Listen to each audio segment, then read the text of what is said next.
Hey everyone, my name is PJ Medine. I play guitar in the band Breakthrough, and today I'm going to show you why the Walrus Slow Reverb is the most important pedal on my acoustic board.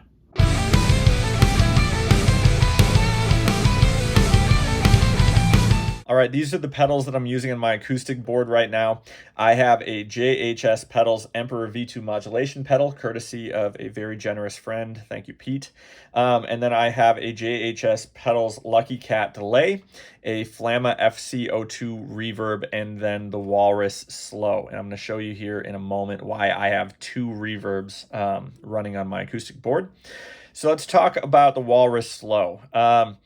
I'm going to give you a brief overview, only because this is not a sponsored video. It's not a paid thing for me, so I'm not going to like deep dive into this pedal. I'm just going to show you why I use it, why it's the most valuable pedal on my board. And it's not a monetary thing necessarily, it's a functionality thing.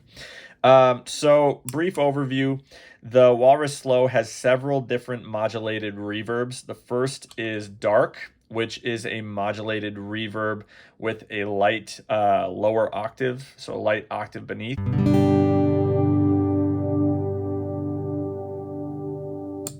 And then we have Rise, which is like a swelling modulated reverb.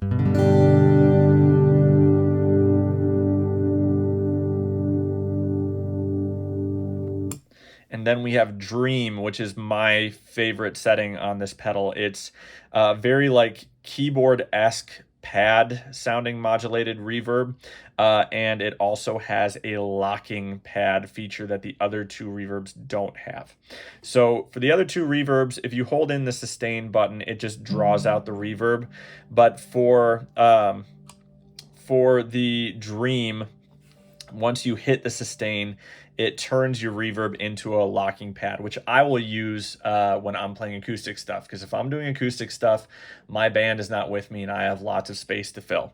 So I will use it to fill up space behind me when I'm doing finger picking stuff, chording stuff, and when I'm doing leads. Now, typically, if I'm doing like finger picking stuff, recording, I will play a high-voiced chord and then engage the locking pad, so then that pad doesn't conflict or muddy up what I'm doing with finger picking and chording. And I will typically play whatever the major one is of the key, because that chord plays well with most things that you'll do when you're playing in any given key. So let's check that out right now. I'm going to turn on the reverb. I'm going to play a high voiced chord, and then I'm going to engage the locking pad and do some finger picking.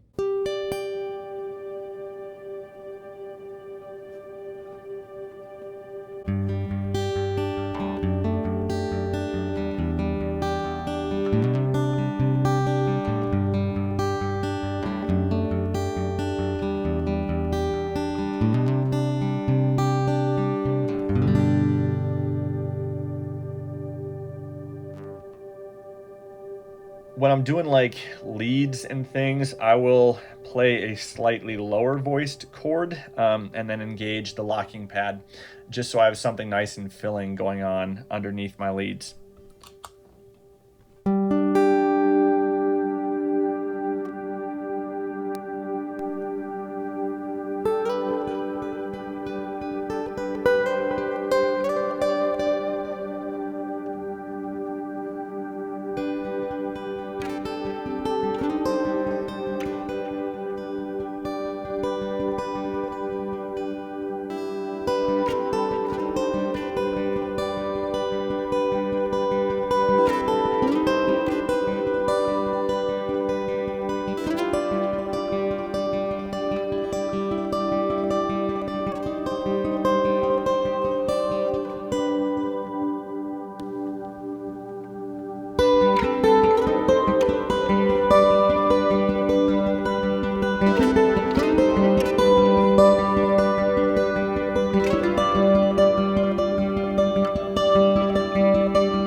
That's why I love the Walrus Slow. It's great for filling up space when you're doing acoustic stuff.